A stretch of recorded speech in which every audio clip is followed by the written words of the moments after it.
4:30 is your time and a very good Tuesday morning. Thanks for watching Eyewitness News early today. Dan Kennedy alongside David Carnes. January 12th. Top new news this morning. Today marks 3 weeks since an Ottawa High School basketball player was raped on a team trip. And this morning, Superintendent Rick Smith says he wishes he had handled things differently, including talking to the public earlier. Now, after 3 weeks of silence from top school officials, we're starting to get some answers. Channel 3 Eyewitness News reporter Michelle Herron has a recap of Smith's news conference where he covered several topics relating to this case. That was Michelle Herron reporting. The sheriff says these charges could be moved from juvenile to criminal court, but said in order to do so, the court has to be petitioned, and ultimately the juvenile court judge will decide. Now, later this week, the Hamilton County School Board will hold a work session to review its bullying and hazing policy. They'll also hold a public forum to find out how you can speak to board members. Just visit our website. And following last month's assault and after pledges from school board members to tighten up school trips, many students and teachers have expressed concerns about the future of their own field trips in athletics, academic competitions, and musical programs. Here's what the superintendent had to say about the future of field trips.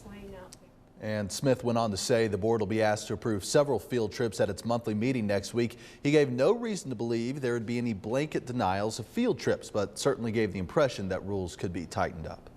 In other news this morning, the Fort Oglethorpe Police Department is asking for your help finding 2 sneaky shoplifters. Officials say they walked into the local Walmart garden center, or did so on Saturday, removed a chainsaw from its box and took it out of the store. Now, it's not uncommon for the police to respond to a shoplifting call at Walmart, but this case stands out because the couple used a baby carrier to fool store employees. Well, police point out the name tag on the female suspect's search is a clue in finding out who she is. If you recognize her or the man she's with, call Fort Oglethorpe Police.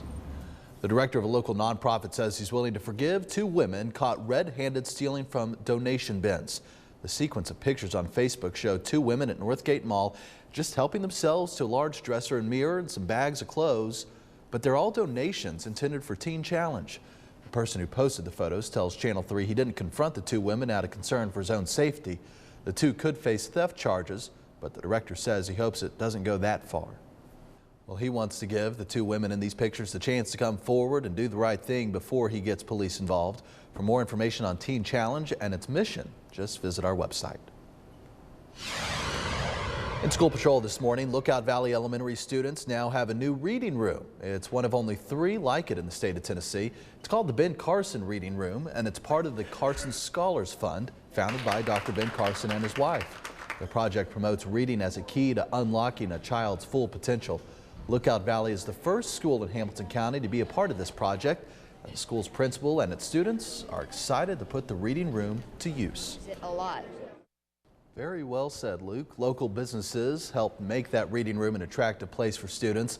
Lookout Valley parents and teachers also worked hard to make the reading room a reality.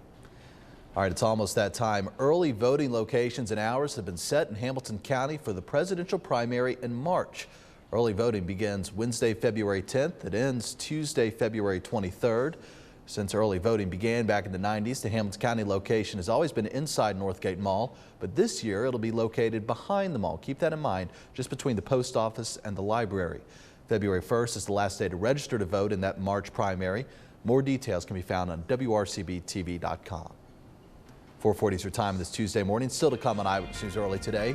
David checks in with another look at your forecast. Plus, buying a Powerball ticket offers you the chance to daydream about spending the largest lottery jackpot in world history. We're talking $1.4 billion. But what happens when you don't win a thing?